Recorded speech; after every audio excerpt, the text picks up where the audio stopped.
За тэгэхээр одоо тун утгагүй одоо бас Монгол улсын шинэ ерөнхий сайд шинэ засгийн газар бол бас бүртгэж байна. Тэгээ үндсэндээ одоо Монгол улсын эдийн засгийн нөхцөл байдлаар хамгийн хүнд байгаа. Энэ цаг үед хамгийн чухал асуудал бол ерөөсөө эдийн засгийг докторч явуулах, учирч болох эрсдлийг зөөлөн газардуулах асуудал хамгийн чухал болж байна. Тэгэхээр одоо шинээр бүрдэх засгийн газар бол одоо хүссэн ч хүсээгүйч бодит үнэтэйгээ нүр тулж за одоогийн энэ магадгүй хагас жилээс жилийн хугацаанд үргэлжлэх энэ одоо эдийн засгийн хүндрэлийг бол бас нэг одоо хүндрэл багтаагаар даван тулах бодлогыг гаргах нэгэн яралтай бодит одоо алхмуудыг бол шийдлийг гаргах зайлшгүй шаардлага болж ирж байна гэж харж байна. Тий. За тэгэхээр би ч гэсэн өөрөө ч гэсэн яг нөхцөл байдал өөрөө хүнд байгаа учраас тэр дундаа одоо эдийн засгийн энэ асуудлуудыг бас дөрөвтэй шийдэл гаргаж богино хугацаанд одоо зөв зүйтэй оновчтой шийдлийг гаргах нь өөрөө шаардлагатай байгаа. Тэгээ энэ ч үүднээс Монгол Ардын намын баг хурал дээр бас одоо хувийнхээ үүднээс бол Монгол Улсын ерөнхий сайд бол нэр дэвшсэн. Тэгэхээр үндсэндээ одоо бид өхний хувьд энэ эдийн засгийн эрхчлөөний бодлого гэдэг зүйл бол хэрэгтэй байна. Хувьчлээ дэмжсэн. За дээрэс нь одоо чөлөө зах зээлийг эрхэмжсэн бодлого бол зайлшгүй шаардлагатай байгаа. Ирэх энэ хагас жилийн хугацаанд бид бүхэн одоо тодорхой макро эдийн засаг болоод төсөв санхүүгийн бодлогоодыг авахгүйгээр бол үр дүн бол бас нэлээд хүндхэн бол харагдаж байгаа. За нэгэн яралтай асуудал бол мэдээж одоо энэ төсвийн тодорхойлыг яралтай хийх асуудал байна. Төрийн зардлыг бууруулах асуудал байна. За мөн дээрээс нь цомгон төрийг бий болгох, за давхарцсан оронтой болоод арга нэрийг бууруулах асуудлууд өөрөө бас бодлогын асуудлууд бол гарч иж таарч ирж байгаа. За үндсэндээ дараагийн асуудлууд бол бид бүхний хувьд бас нэг талдаа одоо энэ эдийн засгийн хямралаас хүндрэлээс одоо даван тулгаас гадна нөгөө талдаа бид бүхэн бас эдийн засгийн хэрхэнд хэлэх вэ гэдэг асуудлууд байгаа. Тэгэхээр энэ тал дээр бол бид нар өнөөдрийн бас Монголын одоо энэ засаглалтай холбоотойгоор нэгэн алдаа оноо болоод байгаа төрийн эмчит компаниудыг энийг одоо бас олон нийтийн болгох үндсэндээ одоо төрөөс хамааралтай 550 орчим компаниуд байна. 30 мянган орчим одоо төрийн өмчийн компаниас салин хөлс авдаг албан агч нар бол байгаа. Тэгэхээр үндсэндээ төр өөрөө хамгийн том одоо ажил олгогч болсон, хамгийн том нийгмийн даатгалын шимтгэл төлөгч болцсон ийм зүйл байна л да. Тэгэхээр бид нар одоо нэг талаа төрийн оролцоог бууруулах, эдийн засаг дахь хувийн хвшлийг дэмжих, за орон зайг нь бий болох асуудал бол хамгийн нэгэн яалтаа тулгамж байгаа асуудал гарч ирж байна. Тэгэхээр ирэх үндсэндээ бас нэг зүйлийг хэлэх ёстой зүйл бол хувийн хвшлийг хэрхэн дэмжих вэ гэхээр төр өөрөө дэмждэг байх ёстой, бүх талаар дэмждэг байх ёстой.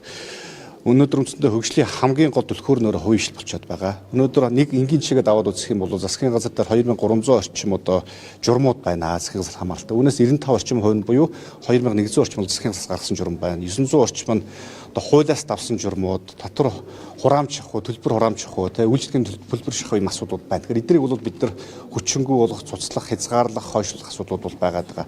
За мөн дээрээс макро эдийн засгийн тал дээр ч гэсэн одоо үндсэндээ хатуу мөнгөний бодлогыг баримтлахаас Монгол банк ч гэсэн энэ талтай төсвийн одоо засгийн газрын бодлогыг дэмжиж ажиллахаас өөр гарч шийдэл бол харагдахгүй байгаа. Томоохон төслүүдийг ч гэсэн тодорхой хугацаагаар хойшлуулах, импортыг дэмжсэн одоо валют гадагшиж байгаа энэ одоо асуудлууд дээр бол тодорхой хэмжээний хязгаарлалтуудыг хийх. За мөн одоо хэрэглээний болоод хөнгөлөлтөд зээл хөтөлбөрүүдийг ч гэсэн хойшлуулахаас өөр бол шийдэл бол үндсэндээ байхгүй. За ингэж бид нар магадгүй ард иргэдийн нуруунд дээр ачаал дарамт болоод байгаа. Нөгөө нэг нуугдмал татвар болсон инфляц болоод ханшийн өсөлтийг бол хязгаарлах боломж болцоо бол бүрднэ гэж бол бас харж байгаа.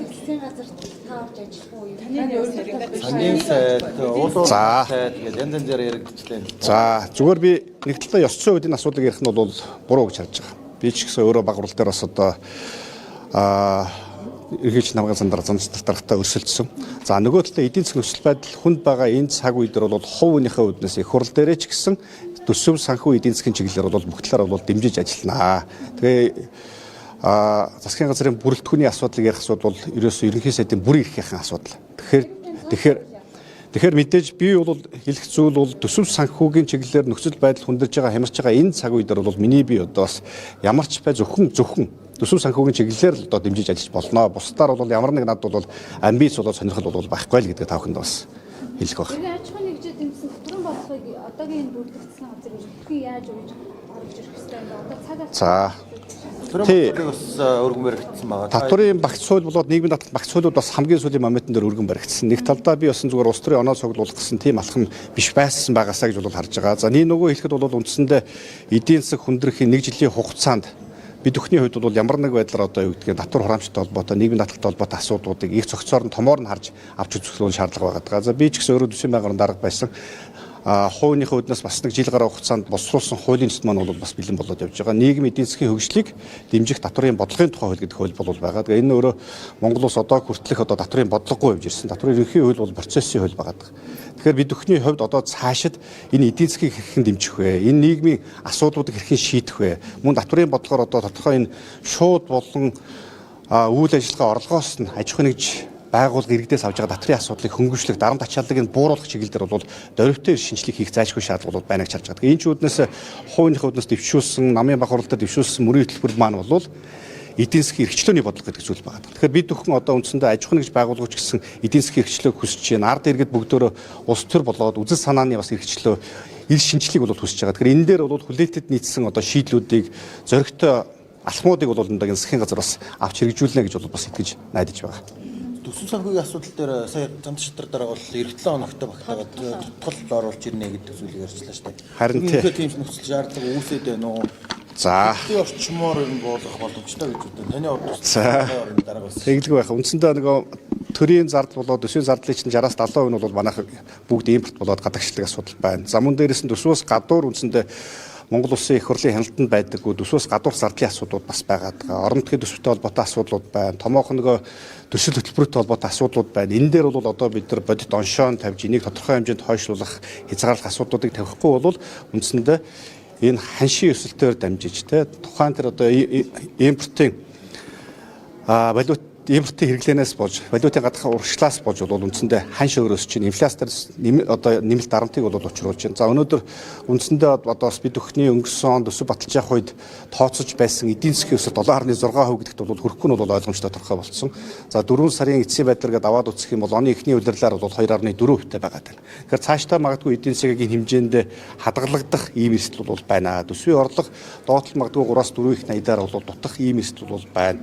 За нүүрсний үн цаашид одоо жилийн хугацаанд ч гэсэн түүхийд болон нүүрсний үн бол цаашид бас нэмэгдэхгүй нь бол тодорхой болсон байна. Тэгэхээр бид бүхний хувьд одоо үндсэндээ энэ төлбөрийн тэцлийн хямрал гэдэг зүйл бол бодтоор бас манайд нүүрлж байна. Энэ хүндрэлийг л одоо бид нар хамгийн тэргүүний асуудал эрсдэл багтаагаар даван туулж ард иргэдэд учрах эрсдлийг уулах асуудлууд бол байна. Иргэдийн худалдаа авах чадвар дээр бол сөргөөр нөлөөлөх нь бол ойлгомжтой болж байна. Тэгэхээр одоо бол үндсэндээ энэ инфляц болоод ханшийнхаа өсөлтийн асуудлыг хязгаарлаж барих, байгаа багахан одоо валютын нөөцийг бол хадгалах нь бол нэгдүгээр номер 1 асуудал болж ирж байна. За дээрээс нь мэдээж нэмэлт орлого болоод хувьшлиг дэмжсэн, хувьшилд орон зай бий болгосон зоригтой шийдлүүдийг бол хийх нь зайлшгүй байна. Тэгээд түрүүний ярьжсэн төрийн эмчийн компаниудын асуудал бол өөрөө бас нэг том шийдлийн асуудлууд байна. 550 орчим төрийн эмчийн компани байна. Эдгээрийг бол нэгдүгээрт олон нийтийн болох асуудлууд байна. Алдагдaltaй болоод одоо үр ашиггүй ажиллаж байгаа компаниудыг ч гэсэн ховжилж хувьшил тодорхой орон зайг нь бий болох асуудлууд байна. Тэр өөрөө илүү одоо засаглах гэхээсээ илүүтэй оролцоогоо бууруулах нь бол өнөөдөр эдийн засагт хамгийн үр дүнтэй бодит болох болно гэж бол бас үзэж байгаа.